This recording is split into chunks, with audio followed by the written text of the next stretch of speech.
ॐ असतो मा सद्गमय तमसो मा ज्योतिर्गमय मृत्युर्मामृतङ्गमय।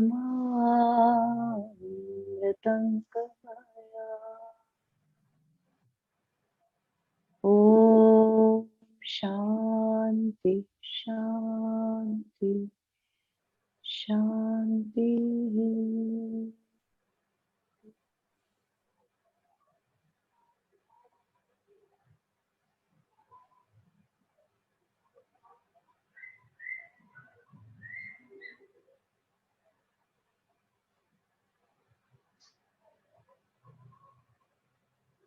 जय गुरुदेव।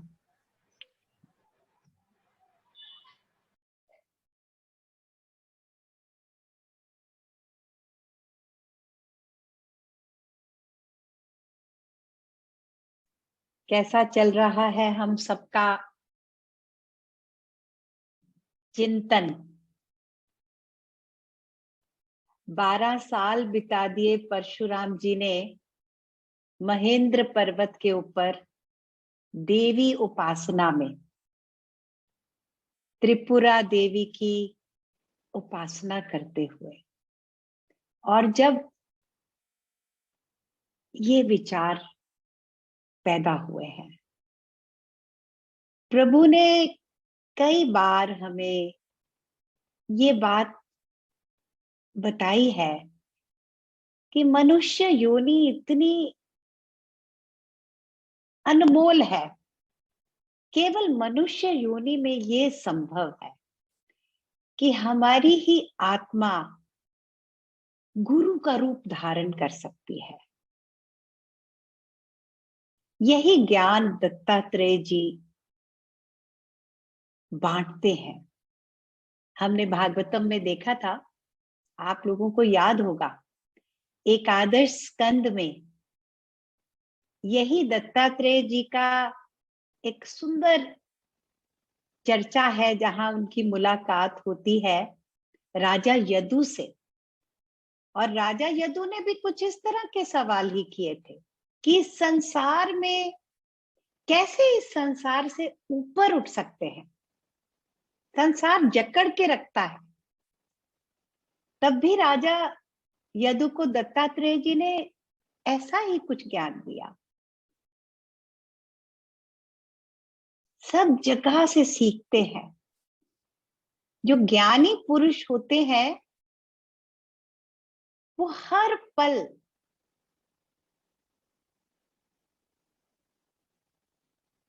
शिष्य भाव में भी रहते हैं और गुरु भाव में भी रहते हैं।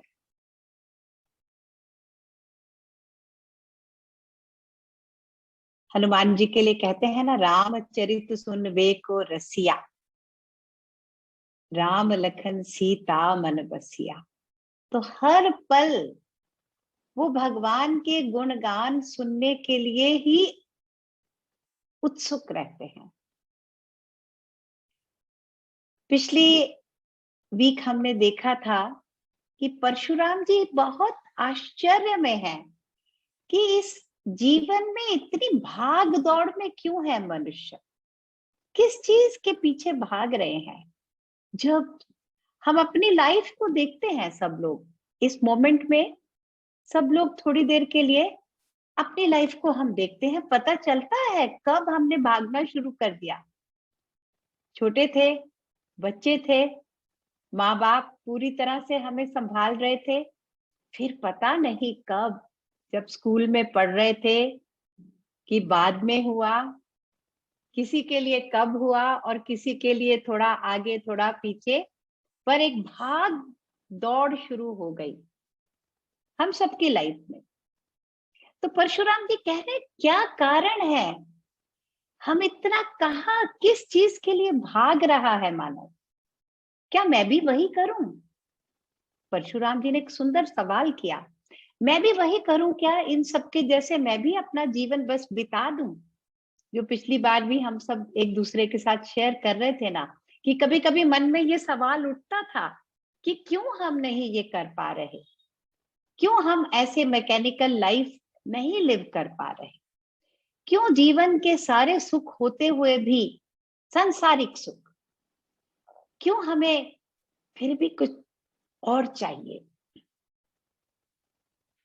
साधक के जीवन की यही निशानी है, उसे सांसारिक सुख पूर्णता नहीं देते, उसको किसी और चीज की तलाश है। तो परशुराम जी ने कहा सब जी तो रहे हैं, सांस लेते हैं, सांस छोड़ते हैं, 5 साल के हुए, 10 साल के हुए, 20 साल के हुए, जीवन तो सबका निकल रहा है।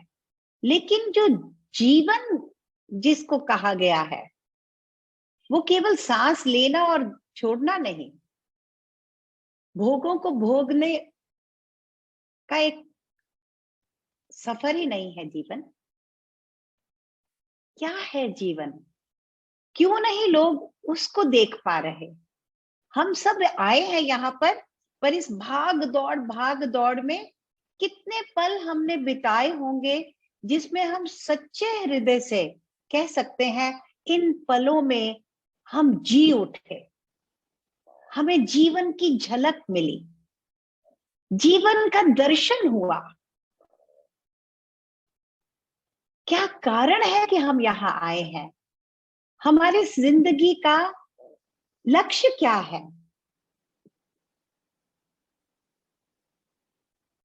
बुजुर्गों के पास जाओ, वो क्या आशीर्वाद देते हैं, जुग जुग जियो। ये जुग जुग कोई जी सकता है? कभी कभी मन में ये क्वेश्चन आता है कि बड़ा सुंदर आशीर्वाद लगता है सुनने में, जुग जुग जियो, लेकिन ये जुगों तक कौन जी पाया? जो एक पल में जीता है वो जुगों में जी पाता है। यहां सुंदर ज्ञान गुरुजी ने भी हमें वही एक most precious gift the, live in the present moment. इसी पल में जीवन है। जो इस पल में पूरी तरह से जी उठा वो ही जुगों जुगों तक जिएगा, उसको जुगों जुगों तक खुशी मिलेगी, सुख मिलेगा। लेकिन क्या हम इस जीवन के साथ जुड़े हुए हैं कि हम भाग रहे हैं? क्यों नहीं इंसान जीवन के साथ जुड़ पाता? क्यों मन या पीछे जाता है या आगे जाता है? बहुत बार हमारे साथ ये हमने सुना, प्रयास भी किया, पर बार बार देखते हैं कि मन फिर भी अपने स्वभाव को छोड़ नहीं पा रहा। जैसे घड़ी का है पेंडुलम, ऐसे ही मन अभी भी ऐसा ही है, या पास्ट में है या फ्यूचर में है। क्यों? ऐसा क्या कारण है? तो परशुराम जी ने अपने को कहा, मैं अपने ही जीवन को देखता हूं। जब मैं 10 साल का था, फिर मैं 20 साल का भी हुआ, मैं कभी किसी कर्म में फंसा था, कभी किसी कर्म में फंसा था। मेरी बस फल बदलते गए, पर कर्म मैंने इसीलिए किए कि कोई ना कोई फल मुझे चाहिए था। छोटा बच्चा गुड बॉय बनता है क्योंकि मम्मी क्या कहती है, टॉफी मिलेगी, चॉकलेट मिलेगी, प्राइज मिलेगा, तो हम किसी ना किसी प्राइज के लिए अच्छे बनते हैं। फिर थोड़े और बड़े होते हैं तो कुछ और बदल जाता है, फल बदलते रहे। पर हमने कर्म क्यों किए? यहाँ पर हमारे कर्म किस चीज से जुड़े रहे? किसी ना किसी फल से जुड़े रहे। तो परशुराम जी अब हमें अगले चिंतन की ओर लेके जा रहे हैं। क्या हमने जीवन में इतने फल मिले, हमें हमने बहुत मेहनत की, उसका फल मिला, वेरी गुड। लेकिन अगर हम अपने मन की स्थिति में झांकेंगे तो देखेंगे जैसा हमारा मन फल पाने से पहले था वैसा ही थोड़ी देर के बाद हो गया वापस।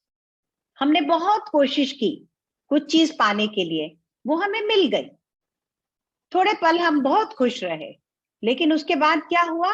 हमारा मन वापस back to square A, mind always goes back to square A, where it is in lack and it is wanting something, something, something, something. The things keep changing. No result has given us lasting joy. No worldly achievement has given us lasting peace, comfort, a sense of fulfillment. Okay, I got very good marks in my 10th exam.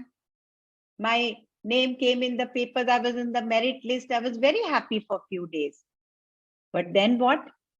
Then another exam came. Then another goal came. Then another milestone came in my life. तो यहाँ पर एक बड़ी सुंदर बात परशुराम जी कहते हैं कि मैं तो ये देखता हूं कि एक भिखारी को ले लो और एक बहुत बड़े राजा को ले लो, दोनों का मन उतना ही खाली है। लैक में दोनों बराबर हैं। अबंडेंस की फीलिंग किसी के मन में नहीं आई, ना राजा के मन में आई, ना भिखारी के मन में आई। मैं अपनी बात नहीं करती, हम सब की बात। हम सब बहुत फॉर्चुनेट हैं। यहां परशुराम जी क्या कहते हैं? जब तक मन वर्ल्डली है, जब तक हम वर्ल्डली लाइफ लिव करेंगे, चाहे हम सम्राट जैसे राजा की तरह सब कुछ जीवन में मिल जाए या हम भिखारी ही बने रहें, हमारा लैक बराबर है। भगवान ना सबको बराबर रखते हैं। केवल ये मनुष्य की सीमित दृष्टि है जो ऐसे देखता है मेरे जीवन में बहुत कमियां हैं, उसको बहुत कुछ मिल गया है, और उसी एक लैक में हम मन को कभी शांत नहीं पाते, मन को कभी रेस्ट ही नहीं मिलता। मुझे भी वो चाहिए जो उसके पास है, जो मेरे पास है वो कभी पूरा नहीं पड़ता, उसको लेकिन मिला। यहां तक कि हमारे शास्त्रों ने कहा है कि मनुष्य लोग नहीं, देवता लोगों में भी ये अभिमान आता है। देवता लोगों में भी ये रहता है कि उन्हें किसी आसन दिया जाए, उच्च आसन दिया जाए, लेकिन बराबर वाले को वो देखते हैं कि इसको ये क्यों दे दिया, ये अभी इसका हकदार नहीं। वो अपने आसन में समाधि में नहीं जाते, विश्राम नहीं करते, ग्रैटिट्यूड में नहीं आते। उन्हें लगता है इसको भी साथ बिठा दिया तो क्या फायदा। We all want to be very special. We all want to be very exclusive, unique.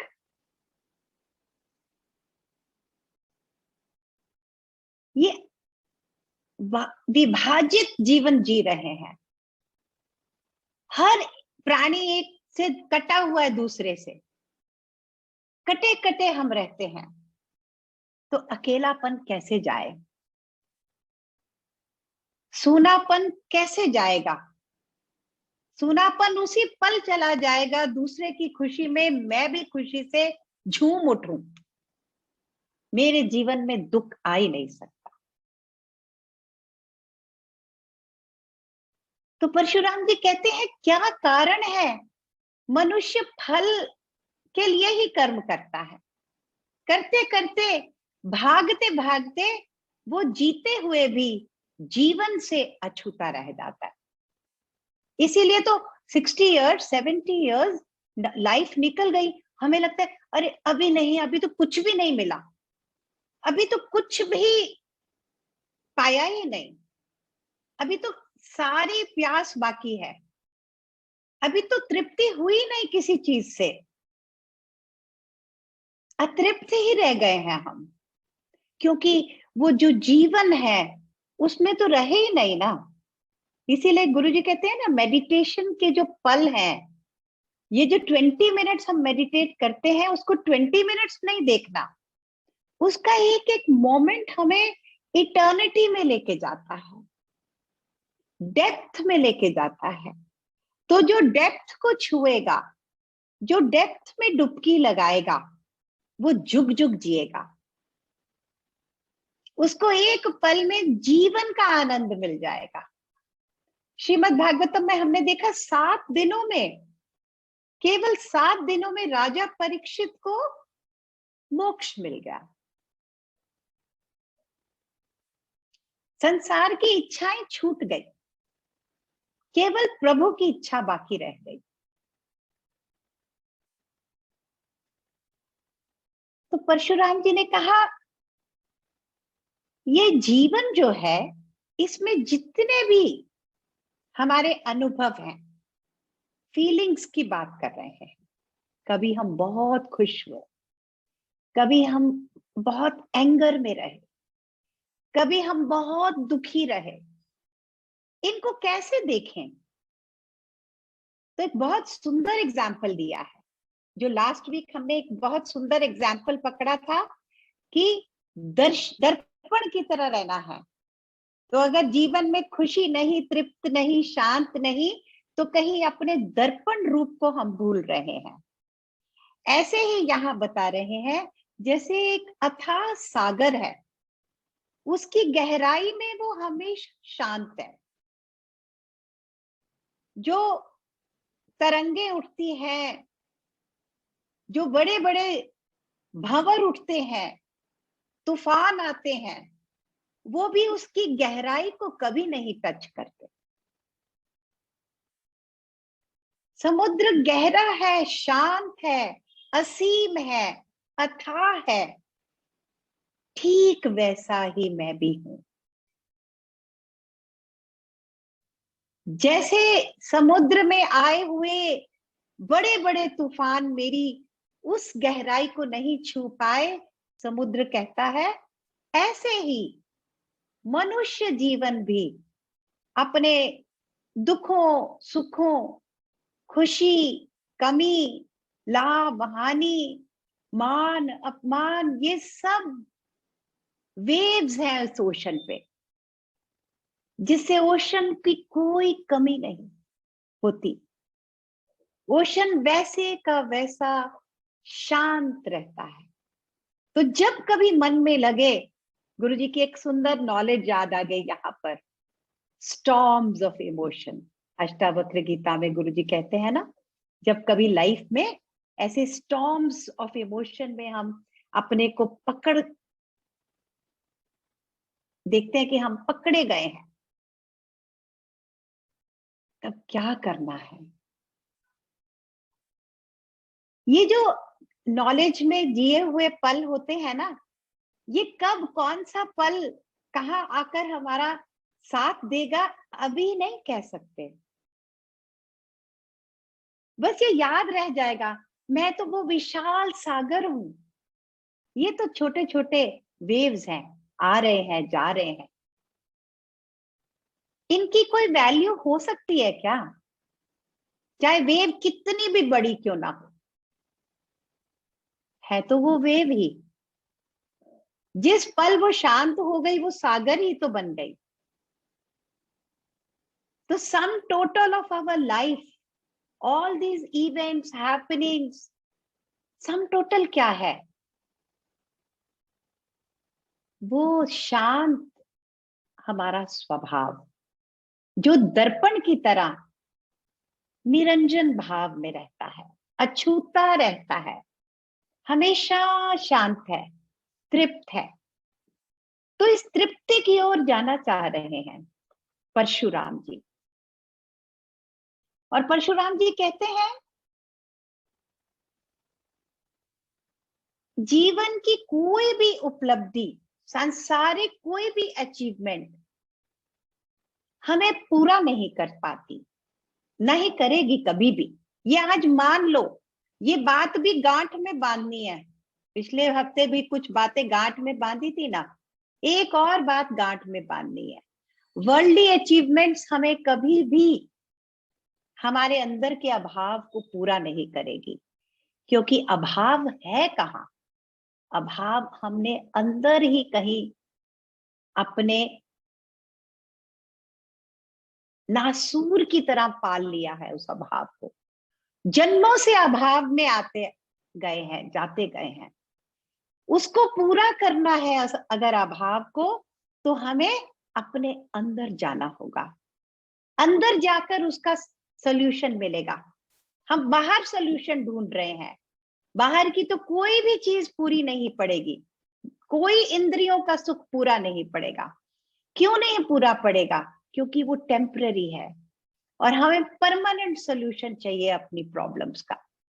ये परमानेंट भाग दौड़ से हमें थमना है। परमानेंटली जो हमें अब कोई फल नहीं चाहिए, सब फलों से मुक्त होकर जीवन को जीना है। तो यहाँ एक बड़ी ही अहम बात बोल रहे हैं परशुराम जी। हम सबको बड़े जाग कर इस बात को सुनना है और अपने इंटेलेक्ट को कहीं शांत करके इस बात को सुनना होगा। परशुराम जी कहते हैं इन सब का कारण क्या है? हम सबको एक बीमारी लगी हुई है, हम सबको एक ही बीमारी है, मनुष्य को एक ही बीमारी है। वो क्या बीमारी है? मेरे पास बहुत सारे कर्तव्य हैं। ये बात हमें कहीं धक्का दे रही है। अरे, कर्तव्य तो अच्छी बात है ना, सबको कर्तव्यों का पालन करना चाहिए ना। हम इस बात पे लड़ उठेंगे कि नहीं नहीं, मैं नहीं मानता, मैं नहीं मानती कर्तव्य। लेकिन परशुराम जी कहते हैं जब तक प्राणी के अंदर ये भाव है, मेरा ये कर्तव्य है, मेरा ये कर्तव्य है, मुझे ये करना है, मुझे अभी वो करना है, तब तक जन्म मृत्यु का बंधन मुक्त नहीं होगा। तब तक बार बार हम जन्म लेंगे जब तक हमारे अंदर इस कर्तव्य भाव से हम भरे रहते हैं। कर्मों को बुरा नहीं कहा, अब याद रखना है इस बात को। एक बहुत ब्यूटीफुल डिफरेंस यहाँ पे है। हमें वो कर्म करना है जो कर्म योग की ओर लेके जा रहा है। कर्तव्य भाव जो है वो क्या है? हम अपने को अलग देख रहे हैं, उस शुद्ध चैतन्य के साथ अभी नहीं जुड़े। हम कहाँ जुड़े हुए हैं? अपने अहंकार के साथ जुड़ा हुआ है प्राणी। माँ कहती है मेरे बिना तो ये घर चलेगा नहीं। ऑफिस में बॉस कहते हैं मेरे बिना तो कोई काम नहीं करेगा, मुझे तो जाना ही पड़ेगा। लेकिन प्रभु बुला लेंगे, उसके बाद क्या होगा?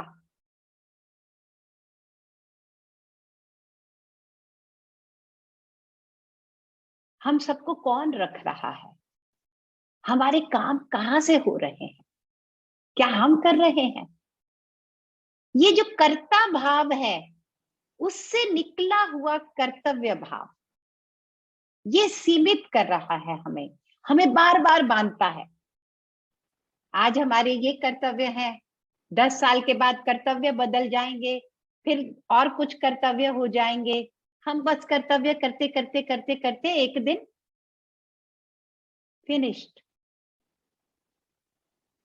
तो परशुराम जी ने कहा सारे दुखों का कारण यही कर्तव्य भाव है। आपने मुझे उपासना सिखाई, आपने मुझे कहा 5 बार देवी की पूजा करो, लेकिन मैं देख रहा हूं इस कर्तव्य से मैं मुक्त कब होऊंगा? ये तो आजीवन मुझे यही करते रहना, यही करते रहना, यही करते रहना है। पर मेरे अंदर अब कुछ सवाल उठ रहे हैं। आप गुरु मेरे वो सवालों का जवाब दीजिए मुझे। ये संसार जहां हम हैं, क्यों आए हैं हम यहाँ? हमारे जीवन का लक्ष्य क्या है? कुछ ना कुछ कर्तव्य करते रहते रहते चले जाएंगे क्या? तो यहाँ पर हमें आकर त्रिपुरा रहस्य पहली बार एक झटका दे रहा है। मिला झटका सबको? हमारे जीवन के दुखों का कारण है हम अपने को देखते हैं, मेरे ये कर्तव्य है, मेरे ये कर्तव्य है।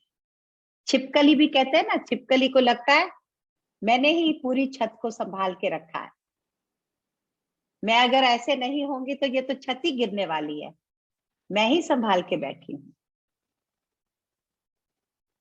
चाहे वो छोटे से छोटा प्राणी हो।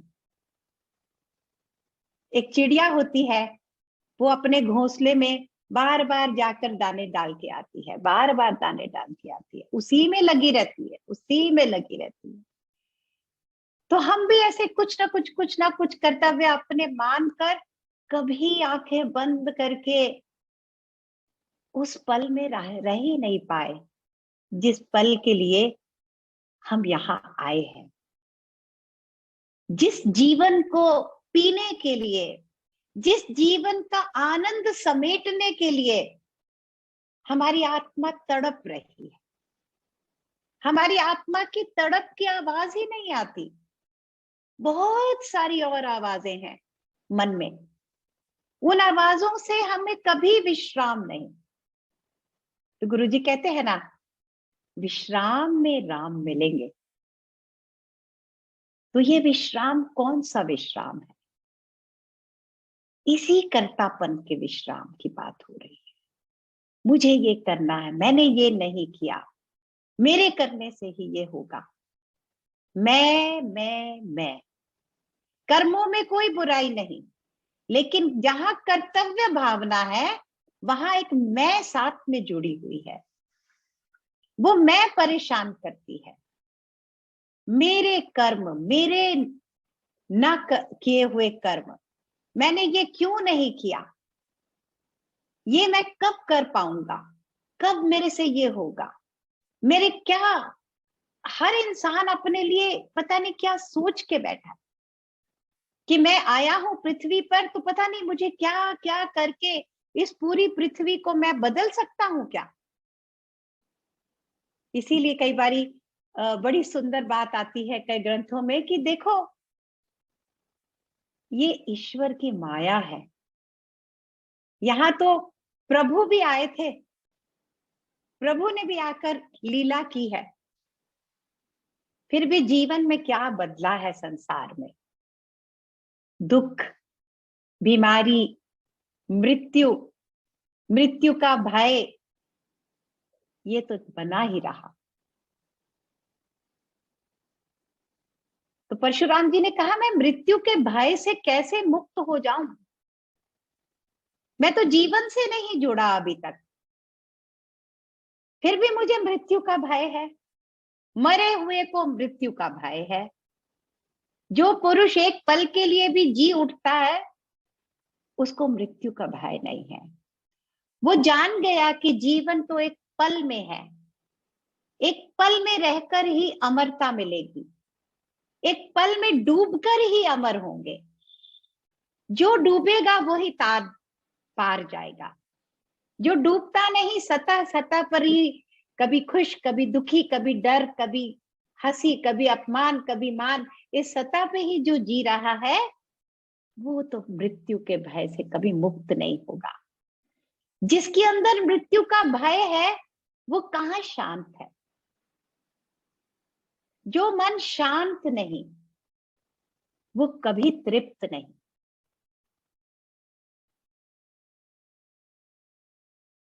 अब एक और रूप की तलाश है परशुराम को, देवी के सच्चे स्वरूप की अब तलाश। तो दत्तात्रेय जी कहते हैं, तुमने ये एक निष्ठ होकर जो प्रभु की देवी की पूजा की है, आज उसका ये फल मिला है तुम्हें।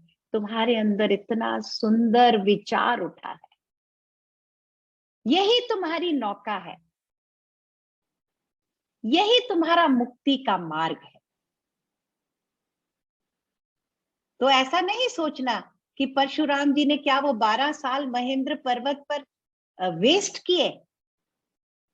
नहीं, वो साधना थी, वो ज्ञान की साधना थी, भक्ति रूपी साधना की उन्होंने। संसार से ट्रांसेंड करके एक निष्ठ होकर केवल ईश्वर की मांग की, केवल ईश्वर की ही पूजा की, केवल ईश्वर को ही ऑनर किया।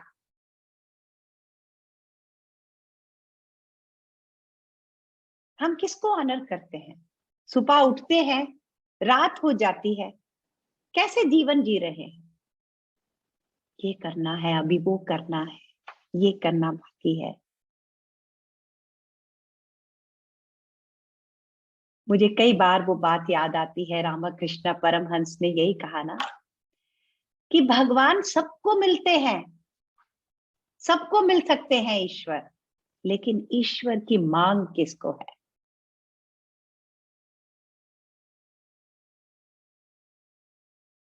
तो दत्तात्रेय जी के आशीर्वाद से आज परशुराम जी ने ये सुंदर ज्ञान रूपी, नौका रूपी सवालों को पकड़ा है। आदि शंकराचार्य विवेक चूड़ामणि में यही कहते हैं कि ये मनुष्य का जन्म मिलना ही अपने में एक बहुत बड़ी मिरेक्युलस बात है कि मनुष्य योनि में हम आ गए, और उसमें भी ऐसे मनुष्य योनि में आए हैं जिसमें हमारे अंदर ऐसे प्रश्न उठ गए। कोई कोई ऐसा होता है, जीते तो बहुत हैं, कौन अपने जीवन को लेकर ऐसे कष्ट देने वाले प्रश्न करता है। ये प्रश्न कष्ट देने वाले हैं। इन सब प्रश्नों से तो हम भाग रहे हैं, हम जाना ही नहीं चाहते इनके पास। जो कर्तव्यों में लिप्त इंसान है, परशुराम जी कहते हैं, वो असल में क्या कर रहा है, अपने से भाग रहा है। वो सुबह उठता है, उसको कोई कर्तव्य चाहिए, क्योंकि वो अपने से नहीं मिलना चाहता, वो अपने साथ नहीं रहना चाहता, कुछ मिनट भी अपने साथ नहीं रहना चाहता, उसको कोई कर्तव्य की तलाश होती है।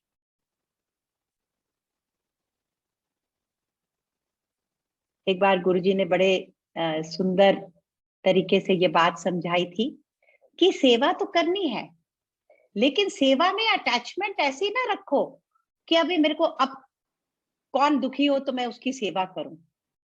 तो तुम्हारी सेवा के लिए तुमको क्या चाहिए, किसी और का प्रॉब्लम में होना। कोई कष्ट हो जाए तो मैं सेवा करूंगा, तो मेरी सेवा में मैं खुश हूं। तुमको खुश रहना है, और खुशी के स्वभाव से ही जो तुम करोगे वो सेवा ही है, वो सेवा है। तुम खुद दुखी हो, तुम अपने साथ नहीं रहना चाहते, अपने से भाग भाग के तुम किसको पूरा करोगे। तो अपने अंदर झांकना है पहले। तो परशुराम जी कहते हैं ये जो कर्तव्य का भाव है, गुरुजी इससे मुझे बचाइए, मैं अब इसमें नहीं फंसना चाहता, मैं अब अपने को जानना चाहता हूं, और मुझे अपने पास जाने के लिए हर कर्तव्यों से विमुक्त होना है।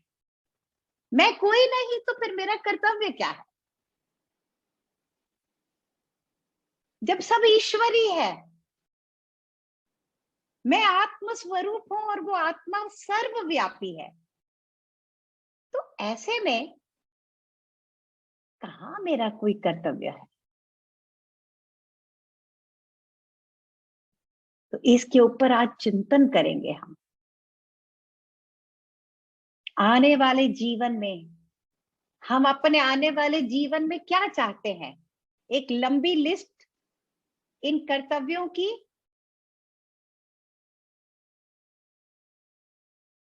कि सहज भाव में रहकर,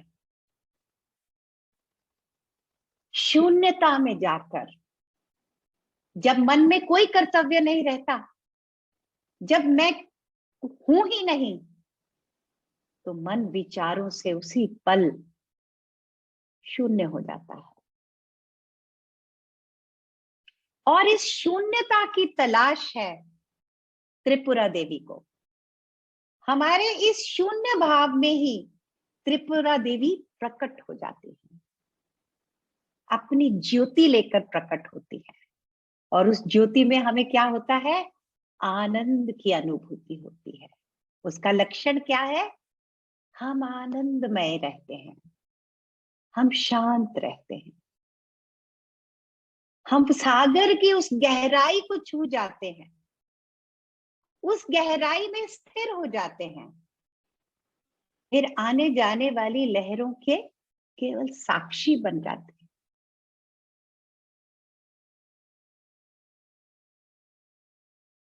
तो परशुराम जी को अब दत्तात्रेय जी कहते हैं, बस केवल अपने ही विचारों के साक्षी बनना है।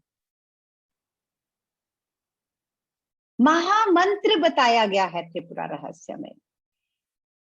ये पहले भी हमने सुनी है ये बात कि अपने ही विचारों के साक्षी बनना है, लेकिन आगे जो त्रिपुरा रहस्य में बताई गई बात है, ये मोस्ट वैल्यूएबल कुंजी दी जाती है। वो कैसे होगा, कैसे अपने ही विचारों के साक्षी बन सकते हैं। अब यहां पर हमें क्या याद आ सकता है? दर्पण, गहरा सागर, और एक और बात बता रहे हैं परशुराम जी को, अपने किसी भी विचार के प्रति कोई भाव न रखना। नहीं तो हमारे कैसा होता है, ये हमारा विचार बड़ा अच्छा है, ये हमारा विचार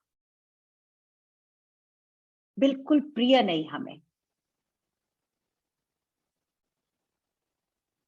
सारे भाव को त्याग कर, ना कुछ अच्छा है ना बुरा है, मुझे कुछ नहीं चाहिए,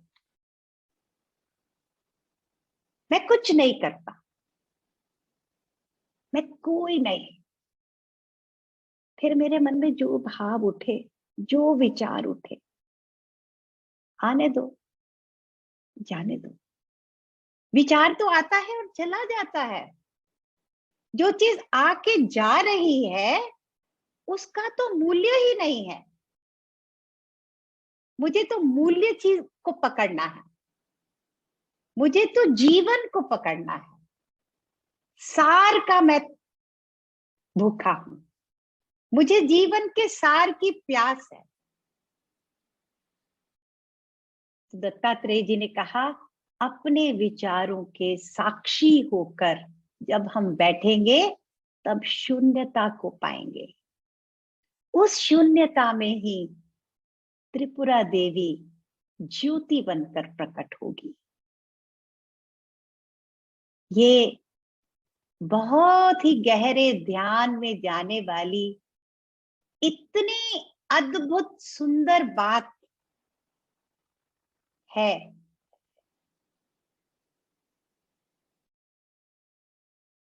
और जहां वो देवी पैदा हो जाती हैं वहां केवल रोशनी है, और वो रोशनी आनंद की रोशनी है।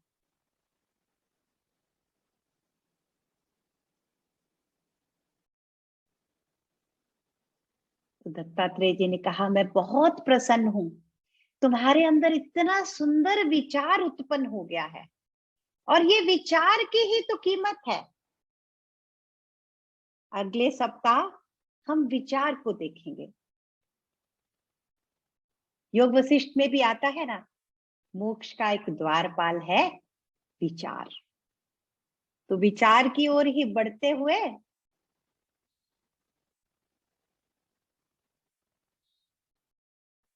आज इस चिंतन को लेकर विश्राम करना है। मैं सब कर्तव्यों से मुक्त हूं।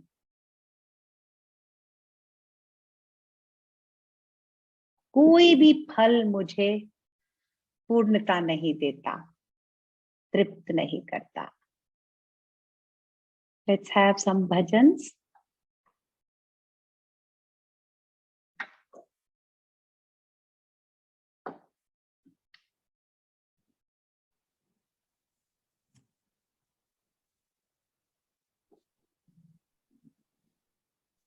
देवी ओम, देवी ओम, देवी ओम, देवी ओम,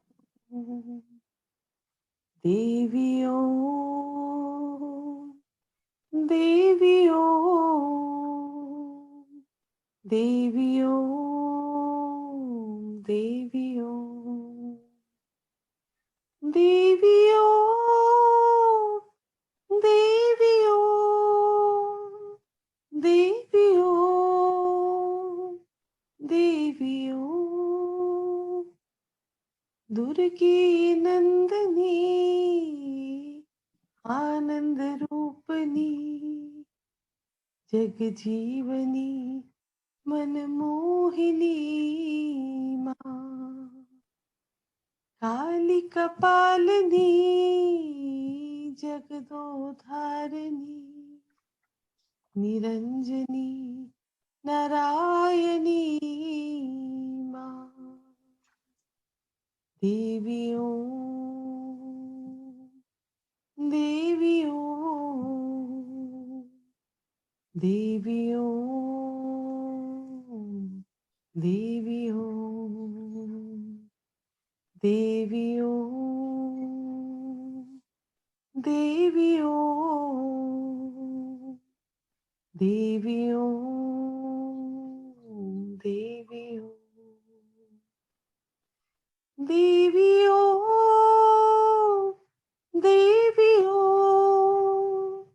देवियों देवियों देवियों देवियों देवियों देवियों काली कपालिनी जगदोधारिणी निरंजनी नारायणी माँ निरंजनी नारायणी